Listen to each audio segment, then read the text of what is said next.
Dude, you gotta show us something. It is beyond ridiculous that we have seen as little as we have of Halo Infinite.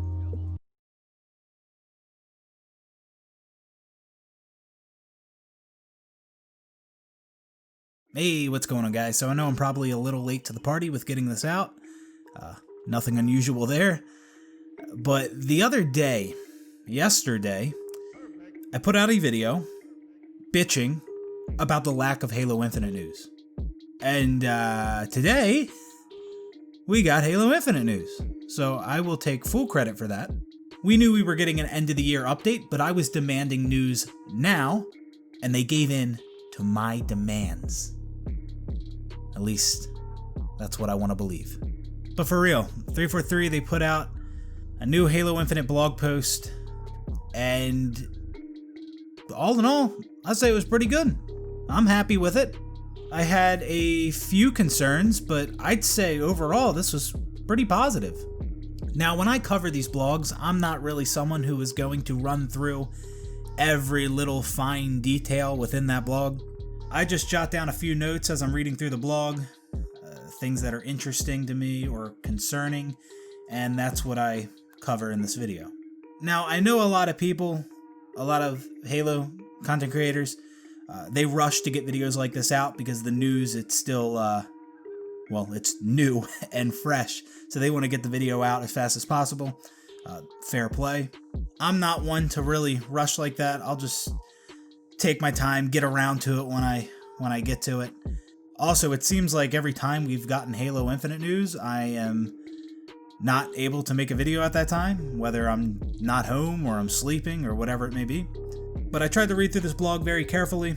I did my best at analyzing the images that we saw in depth, and I think there might be a few things that I spotted or picked up on that others did not, but I'm not entirely sure. I just say that because I know some people, like I said, they rush to get the video out, so they might not have looked through this blog as carefully as some others have.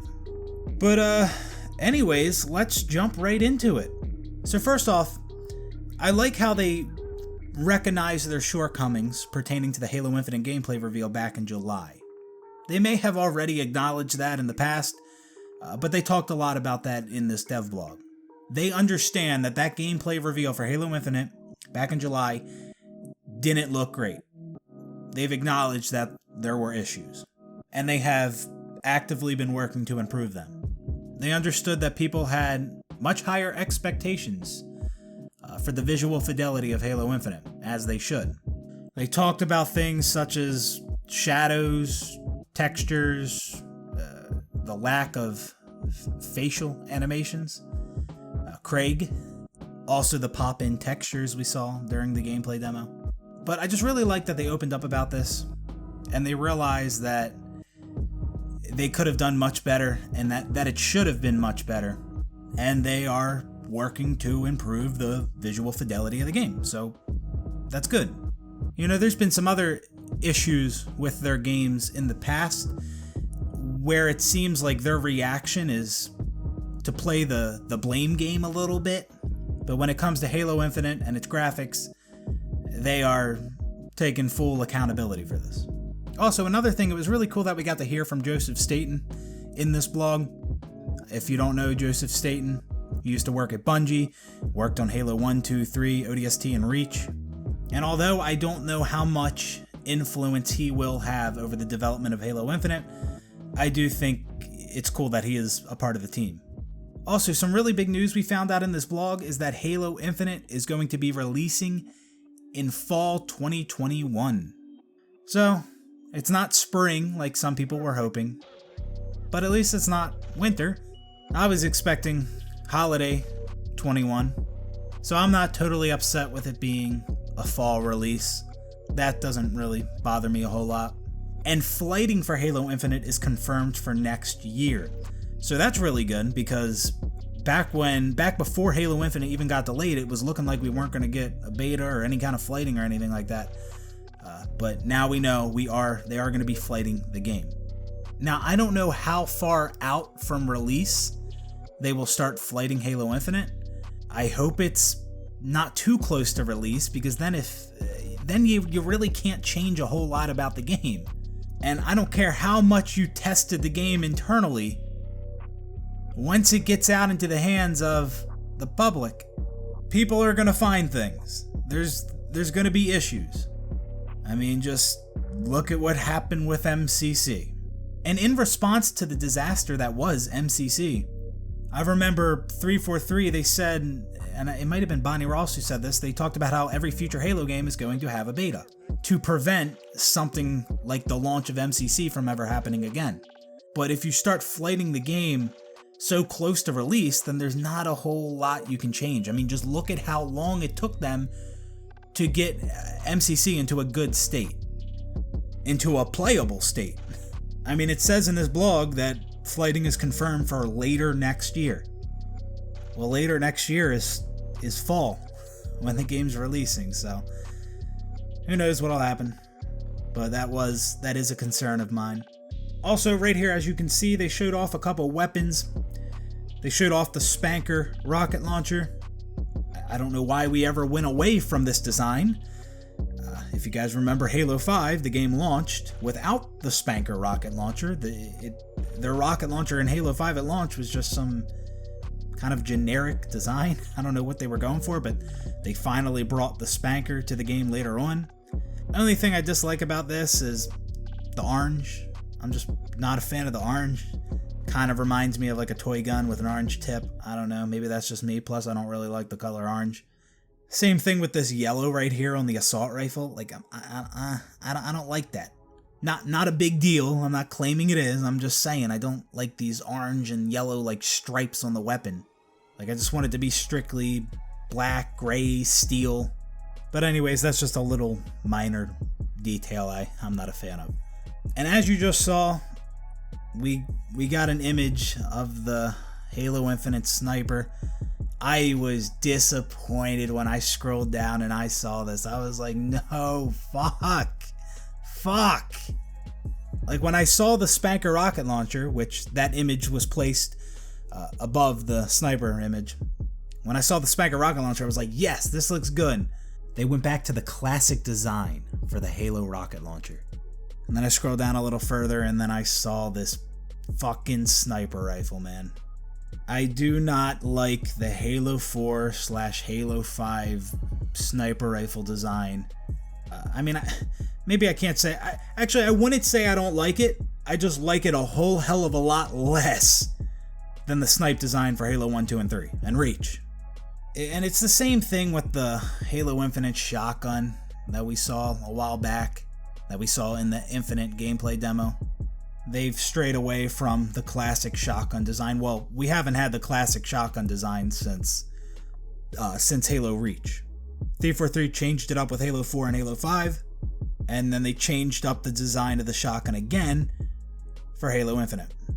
And I have a good feeling that we will get these classic designs later on. Maybe it'll be some reward. Maybe it'll be a paid cosmetic, who knows? Which brings me into the next topic I wanted to talk about. It seemed like they really wanted to drive home the fact that there are going to be no loot boxes.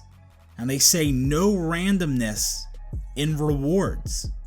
So, I like the sound of that. That's good. They did mention there will be some monetary items, which is to be expected with a free-to-play game. But to me, something like no loot boxes, no randomness in rewards, I mean, that's not really something for me that's going to make me jump up and down and celebrate. We didn't have loot boxes or randomness and rewards in Halo 1, 2, 3, or Reach. And I mean, we also didn't have it in Halo 4. In Halo 5, then we got rec packs, aka loot boxes. So all in all, no loot boxes, no randomness and rewards. That is a good thing. But that's not really something I'm going to sit here and admire them for. I just think they're doing the right thing by making that decision. We've already known, and they confirmed again within this blog, that there are going to be items you can unlock just by playing the game, completing challenges, by playing during special events, and so on. And speaking of special events, they did confirm there will be limited time events with Halo Infinite. I guess there will be limited time rewards to go along with that as well. And they followed up by saying, but we don't want to turn free time into a chore. So I'm glad there's going to be rewards that can only be obtained during a limited amount of time. I think that's pretty cool, because then if you see somebody who's rocking a certain nameplate or armor coating or whatever it may be from that special event, you know, it's cool to know that, hey, they played during that event and they did this challenge, this limited time challenge or something like that. I don't know. So like, imagine there's a limited time event when Halo Infinite launches, and if you complete a certain challenge during that event, you get an armor coating, and that armor coating is unique to that limited time event. Well, then imagine like 2 years later, you see somebody rocking that armor coating, then you know that guy, he played the game at launch, he completed that challenge, and I just think that's cool. And I say that assuming they don't offer that same armor coating later on after that limited time event. But you know, when they say, but we don't want to turn free time into a chore, I mean, those two statements kind of contradict themselves. There will be limited time events, but we don't want to turn free time into a chore. Well, to me, when they say we don't want to turn free time into a chore, to me that just kind of sounds like we don't want to limit the time players have to earn a reward, because they don't want it to feel like a chore, like you have to do it then, or it's now or never. But then they also say there will be limited time events. So I don't know. Again, that's just a little minor thing that I spotted. I mean, maybe they would do something like this. Like, imagine, what if there's some type of currency in Halo Infinite?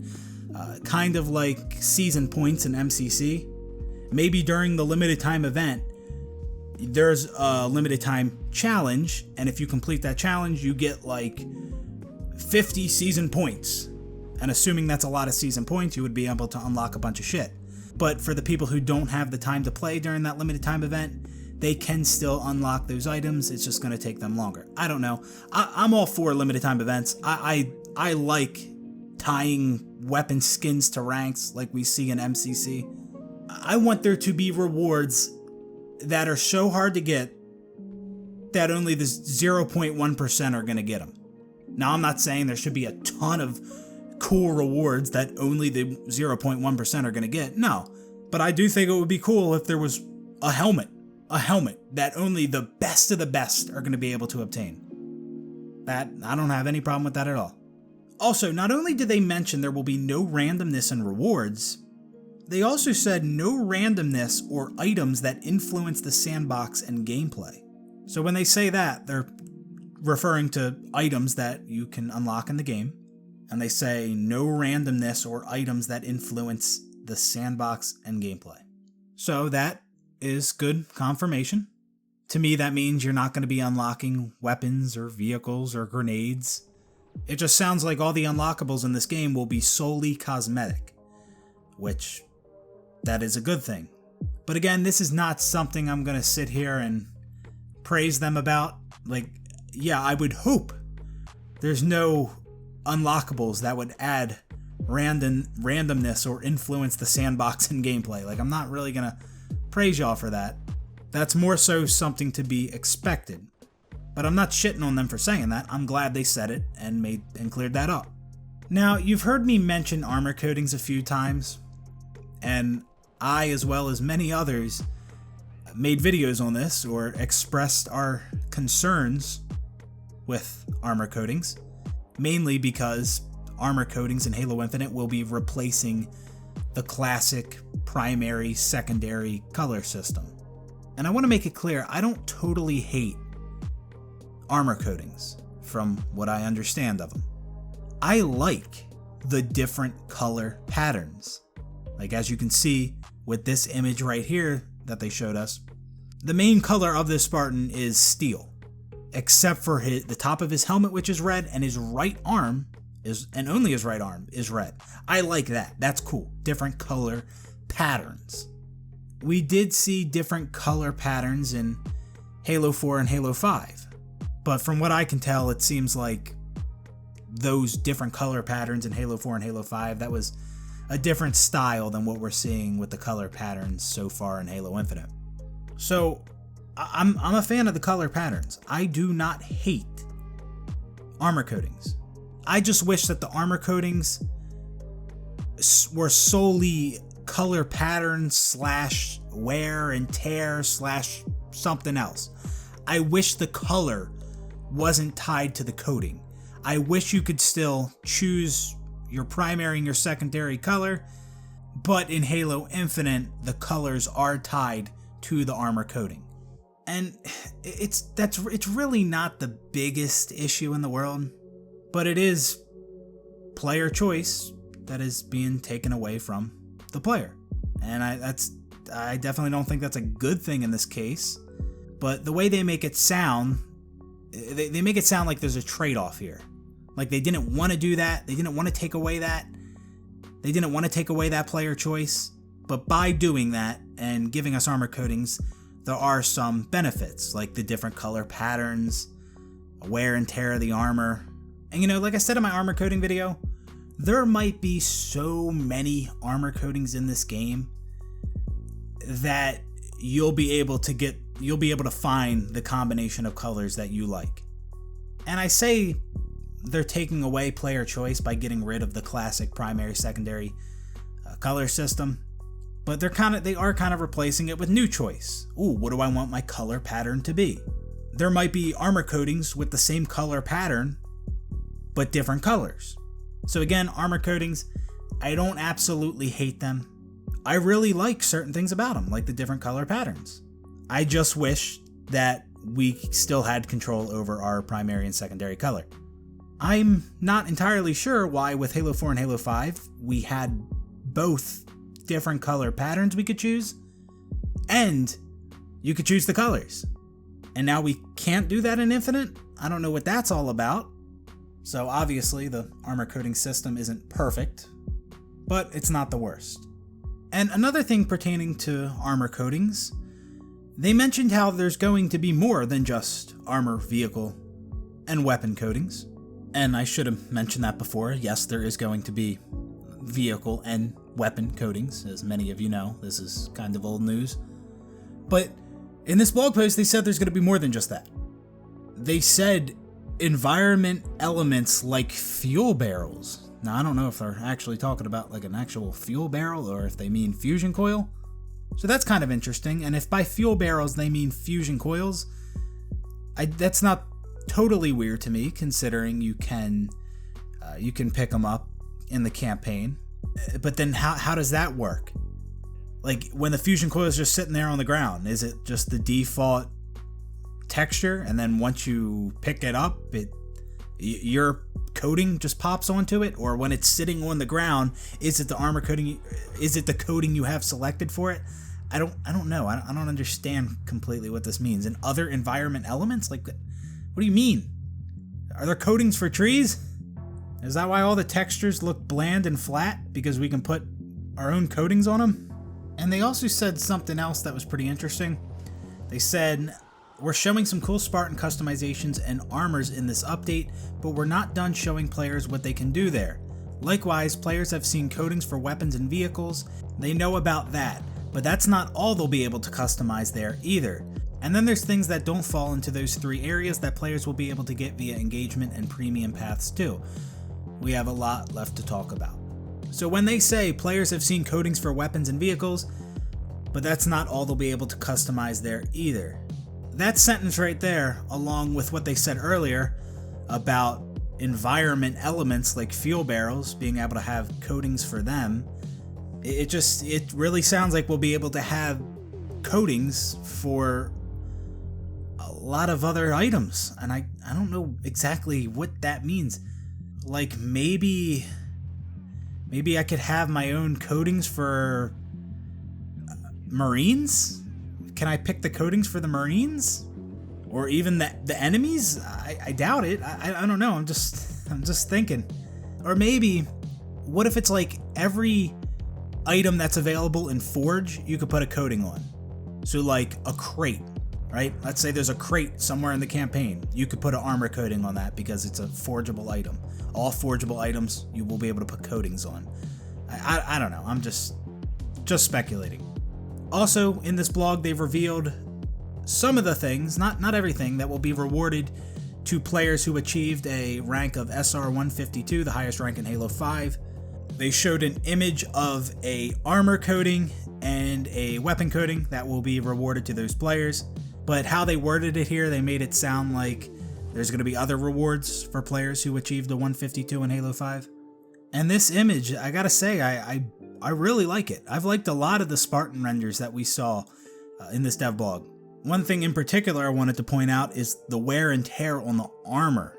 If you remember back to the first Spartan render that they showed us, which was the Spartan rocking the Monarch armor coating, also known as purple, the armor looked a little too clean and plasticky. But these renders, this looks good. This looks really fucking good. I mean, so far from the Spartan renders that we saw on this blog, these, to me, they look to be the best Spartan models in a Halo game. Now, I'm not sure if they'll actually look like this in gameplay, but in these images, they look pretty damn good. The textures look good, the armor looks good, the colors look good. I'm pretty happy with it. And also, this area where they're showing off these Spartan renders, I wonder, I don't know if this scene was just created just to show off these renders, or if this is like an actual in-game customization screen. Like that little platform they're standing on, it looks like you could rotate that around and view your Spartan from different angles. I wouldn't be surprised if the customization screen in Halo Infinite was something like this. Like, instead of how it is customizing your Spartan in every other Halo game, I think in Halo Infinite it'll probably be something like this, where there's some type of background scene. And also you can see vehicles there in the background. I wouldn't be surprised if you could also customize the armor, the vehicle coating for them in this screen as well. Like, I picture being able to switch over from your Spartan to vehicles in this scene here, and like the camera will pan from the Spartan over to the vehicles there, and then you can adjust the coatings on those vehicles. I don't know, just speculating. And one thing I wanted to point out about these scenes where they're showing off these Spartan renders, in this one right here, if you notice, this warhog in the background is completely black. I don't know. I don't think it's supposed to be like that. I think that was some kind of a oversight, because the warhog, it looks to be the same in every other render, but in this one it's just black. So I don't know what's going on there, but I just wanted to point it out. Also, pertaining to customization, they mentioned Reach allowed the player a lot of individual customization types on a single armor suit, with each type having many options. We knew we had to return to that level, but also do more. Yes. In one of their dev blogs a couple months ago, I remember them saying we were going to have Reach levels of customization or something like that. And when I first read that, I thought to myself, okay, that's good, because Reach arguably had the best customization out of any Halo game. But I was also thinking, Reach is like a 10-year-old game, so they need to do more. And right here in this blog they say, but also do more. So I love seeing it. Now, we looked at a lot of weapon and Spartan renders so far throughout this video, but also within this Infinite blog, we got to see a multiplayer map. There was 2 images showing off a new multiplayer map for Halo Infinite. That would be this image here and this one here. And in this image here, you see how the Spartan's sprinting? Like, I didn't even realize that at first. I mean, obviously I saw he was sprinting, but it didn't click with me that, oh, there it is, sprinting in multiplayer. And let me just say real quick, I expected 343 to include sprint in Halo Infinite, especially the campaign. If they were to include sprint in the campaign, that doesn't necessarily mean it'll be in multiplayer, even though it probably will. And even this image here, just because he's sprinting doesn't necessarily mean it's going to be available in matchmaking or all the matchmaking playlists, because at the very least, if they were to get rid of sprint, I would still expect it to be an option in custom games or, Forge. So this isn't 100% confirmation sprint is in Halo Infinite matchmaking, but it probably is. But yeah, I didn't really take notice to the fact he was sprinting. Just like in the gameplay, in the Halo Infinite gameplay demo, if you watch my live reaction to that, the dude sprinted and I didn't even acknowledge it. Like that was the big thing. Oh, will sprint be in Infinite? He sprinted. I didn't even react to it. Same with this image. I didn't even react to it. I'm so used to sprint being in Halo at this point. It doesn't shock me, I guess. But jumping back to this first image of the multiplayer map, there's a few things here that stand out to me. First off, you have this ability front and center. To me, that looks like camo. I think it's some type of camo pickup. If that is the case, I'm a little disappointed. I wish the overshield and the camo looked similar to how they did in Halo 1 or Halo 2, or even Halo 3 at the least. I'm not a fan of how they did power-ups in Halo 5. You just pick it up and jam it in your chest. I thought that was fucking stupid and unnecessary. Also, this map, it's giving me Halo 4 and 5 vibes, I will say. Kind of reminds me a little bit of Fathom just by the aesthetic. It also reminds me a little bit of that Halo Online map, Reactor. One, because it looks like that's some type of reactor right there. And also those pillars above it, it looks like they go up and down. And also with the map Reactor from Halo Online, you had these platforms that would raise up and drop back down.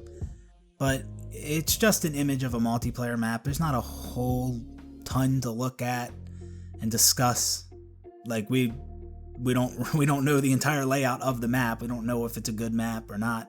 But another thing that some of you may have missed, if you look back here, that to me looks like a weapon on a weapon pad.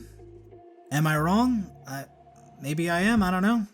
But I'm pretty sure that is a weapon on a weapon pad. I mean, you can see this, what I believe is the camo ability on a pad right here. But when I saw that, I just thought, okay, abilities will be on the pads. But it does look like weapons will be on weapon pads, just like they were in Halo 5. I am not a fan of weapon pads for multiple reasons, but I'm not going to get into that in this video here. Also, if you look back here over on the right, it looks like we can see another weapon pad with an icon above it. That icon looks like the grapple hook to me. And that's something else people may have missed. We knew the grapple hook was going to be an item on the map. I'm much happier with it being an item on the map as opposed to everyone spawning into the game with it. But we still have to see how it's going to work in gameplay. How many uses are you going to be able to get out of it? Is it like a timed thing? I don't know. But just seeing this, what I believe is the camo ability and what I believe is the grapple hook ability, seeing them on these pads with the icon above it, it's looking a lot like abilities on the map, which is what I and many have been saying for so long. If you really want abilities, put them on the map as pickups. That is the way to go about implementing abilities into the game. Not starting off every player with all these different abilities at the very beginning of the match. Like that's not the way. But abilities on map, I don't totally hate that. We'll just have to see how these abilities behave. Also, you can see this company name, the AXYS Hydroelectric. I did a quick Google search just to see if that was some company that existed in the Halo universe, kind of like the Traxxas, is that how you say it? TRAXUS. You would see that name in some of the older Halo games. But when I looked it up, I didn't find anything, so I guess that's something new. Also, something else I wanted to draw some attention to. Even though we saw Clamber in the Halo Infinite gameplay demo, we didn't know for sure if it's going to be in multiplayer. Probably is, but if you take a look at these crates on the ground and you look at the size of this Spartan, if that Spartan was standing on top of those crates, I don't think a normal jump would get him up on this ledge right here. He would probably have to use Clamber So that to me that seems like further confirmation that Clamber will be in multiplayer for Halo Infinite, as we all expected. Now that's just about it for this one. That is all the things I wanted to focus on in regards to this blog. And I think I hit a lot of the major topics. There may have been a few things I'm leaving out, but I'm sure somebody else covered it in one of their videos, and you could always just read it yourself. But one of the last things I wanted to draw some attention to is this sentence right here where they say, there are certain places where we're going to move away from approaches seen in Halo's legacy and try something new, but always keeping in mind the goalpost above. Move away from approaches seen in Halo's legacy and try something new. Now, I don't like to sit here and read too much into these type of things.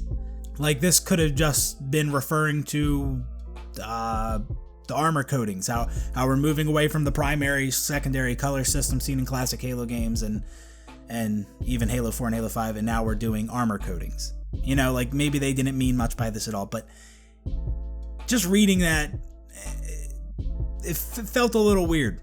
Because as far as gameplay goes, as far as abilities and movement mechanics go, this is not the time to be trying something new. If anything, this is the time to suck up your failures from Halo 4 and Halo 5 and resort back to gameplay that resembles classic Halo. So, again, might be reading into that too much. I don't know. It just, like, Halo 4 and Halo 5 moved away from Halo's legacy and tried something new, and people hated those fucking games. Yeah, obviously there were some people who liked them, but I'm pretty sure 4 and 5 have gotten more shit than any other Halo game. Well, and Reach as well. Some people loved Reach, some people hated it. Then, towards the end of this blog, Joseph Staton chimed back in. We also got to see this image of this concept art right here for Halo Infinite. And I am a fan of this shot right here. Like, I do like what I'm seeing. And I know people always clown on these, like, these hexagonal type walls. I think they're cool. I was under the impression that they were supposed to be, like, that was supposed to be more Forerunner.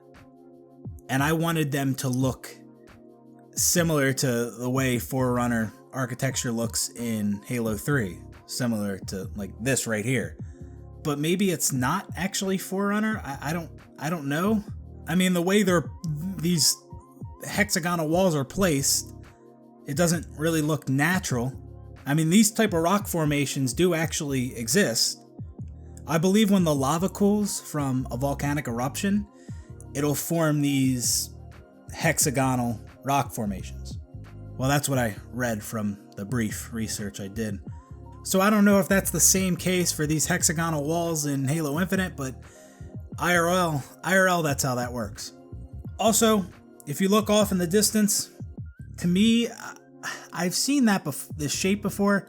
Is that some type of gondola? And it looks like it's pulling up to some kind of a bridge. And it looks like there's all these different rings going along the bridge. I don't know what any of that means. I just thought it was worth pointing out. Another thing, if you look at this image, it appears that there's two suns. Is that what I'm seeing here? One sun over here on the left and another one over on the right, kind of behind the Halo ring. Is that what I'm seeing? And in this blog, Joseph Staton, he mentioned that he played through the Halo Infinite campaign twice, and he talked pretty highly about it. He said, I was, in a word, stunned in the best possible way by what the team had done. Infinite is by far the most expansive and vertical Halo world ever. Why did the team do this? Because they understand that wonder and freedom are key to the Halo experience. I could feel the classic Halo 30 seconds of fun beating at the heart of Infinite's world, but I had never felt more powerful, more mobile, more in command of a rich set of tactical choices. This was the Halo we imagined back in 2000, that's a big statement, finally come to life after 20 years of technical and creative innovation. Sure, there were bugs in the build and clearly more work to do. And then he says, but this concept art by Martin Deschambault, I probably fucked that up. This concept art by Martin, it encapsulates all the excitement and curiosity and joy I felt on my first journey through Zeta Halo, the most mysterious, dangerous, and possibly rich place in the entire Halo universe. Everywhere I looked, I saw choices. Then he goes on to explain what some of those choices were. Do I explore off the Golden Path, assault the banished warbase guarding the Valley Pass, follow a flight of Forerunner Sentinels into that unexpected cavern, rescue a squad of Marines dug in and desperate halfway up the mountain, or do I keep pulling the mainline story thread that feels epic and intimate at the exact same time? So, first off, when he's describing some of these choices you can make, like rescue a squad of Marines dug in and desperate halfway up the mountain, talks about Forerunner Sentinels flying into an unexpected cavern. When you're exploring this world, like, are these events going to be reoccurring? Kind of like in Destiny, when you're on a certain planet and you're traveling around, if you let's say there's all these enemies in a certain area and you kill them all and then you go somewhere else and come back, all those enemies will be back. Maybe they'll be fighting each other, and it'll always be reoccurring every time you go back to that spot. Like, is that how it's going to be in Infinite? I'm not a fan of that. Like, if Marines are battling the Banished and I go and I save the Marines and then I drive somewhere else and come back, are they going to be fighting them in that same spot again? Like, that's kind of lame to me. Like, that's only cool the first time I do it, and then I'm like, I don't want to see that same thing happening again. Like, but also another concern that I have about the Halo Infinite campaign is that I really hope that the whole campaign does not take place in this environment. Like, I want vastly different environments. Like, I want some missions to be snowy, some sandy, maybe nighttime, maybe in a Covenant ship, maybe up in space, maybe in a UNSC base. I want there to be variety. That environment that we've seen in the gameplay demo and what we're being shown here in this concept art, I hope that's not the environment that the entire campaign takes place in. I know it sounds like it's going to be a huge environment, but I need a little more variety in the aesthetics, if you know what I mean. But anyways, yeah, that's pretty much it. This video is a lot longer than I expected it to be. That's everything about the blog that I wanted to discuss. I think I may have touched on a few things that others did not. So hopefully I wasn't just reiterating the same talking points that you heard from other videos that you possibly watched where they covered this blog. But anyways, I hope you enjoyed the video. Let me know what you guys thought. I think overall this was a pretty good update. There's nothing that I'm really too upset about. I thought this was a pretty insightful update. Of course, it would be nice to see even more of this game, like a trailer or something. I mean, the game was supposed to be out like now, but at least we finally got more Halo Infinite news. Hopefully they don't go dark again. This is what they usually do. E3 2018 announcement trailer for Halo Infinite, and then they went dark. E3 2019 trailer, and then they went dark. The gameplay reveal, and then they went dark, and now this. Hopefully they don't go dark again. Let's just keep feeding us Halo Infinite news slowly and over time at a gradual pace. Just, put out an image this day, show us a trailer on another day, like, don't just go completely silent. Anyways, that's it for this one, guys. Thanks for watching. Hope you enjoyed the video, and I will see you on the next one. Peace out, everybody.